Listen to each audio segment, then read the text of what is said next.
دوستو عام روٹین میں اکثر ایسے مواقع آتے ہیں کہ جن میں انسان خود کو سٹریسڈ محسوس کرتا ہے۔ اسے سمجھ نہیں آ رہی ہوتی ہے کہ وہ اپنے ذہن کو کیسے پرسکون کرے۔ گھر کے کام ہوں یا دفتری معاملات، سٹریس انسان کو کسی نہ کسی شکل میں گھیر ہی لیتا ہے۔ بے شک سٹریس ہونا نارمل بات ہے، لیکن انسان کو سٹریس سے نکلنے کے طریقے معلوم ہونے چاہیے۔ آج کی اس ویڈیو میں ہم ایک ایسی جاپانی ٹیکنیک کے بارے میں آپ کو بتائیں گے جو آپ کا سٹریس محض 5 منٹ میں دور کر دے گی۔ دوستو اس ٹیکنیک کو درست انداز میں سمجھنے کے لیے ویڈیو آخر تک ضرور دیکھیے گا۔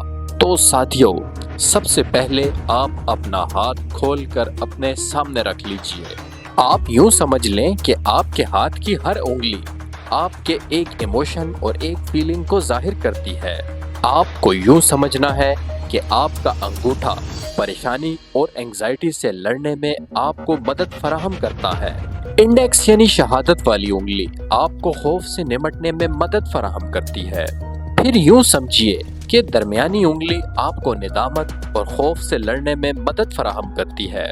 رنگ فنگر آپ کو اداسی اور ڈپریشن سے نکلنے میں مدد فراہم کرتی ہے۔ پھر یوں سمجھیے کہ سب سے چھوٹی انگلی آپ کو پرسکون کرتی ہے اور آپ کے اعتماد میں اضافے کا باعث ہے۔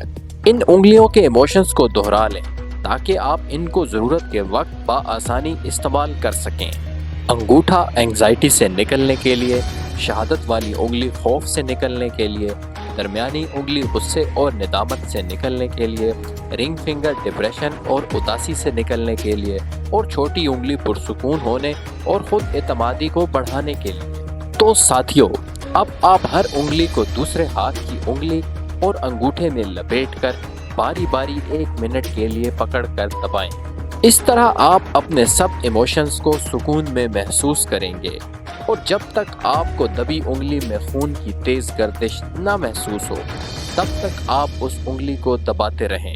اس کے بعد آپ ہتھیلی کھول کر ہتھیلی کے درمیان کے حصے کو دوسرے ہاتھ کی انگلی سے چند منٹ کے لیے دبائیں۔ آنکھوں کو بند کر کے سوچیں کہ اس دبانے سے آپ کا سٹریس کم ہو رہا ہے۔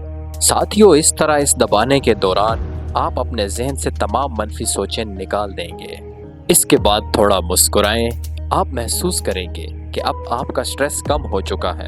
اس ٹیکنیک کو آپ روز پریکٹس کریں تاکہ دور رس نتائج حاصل ہو سکیں۔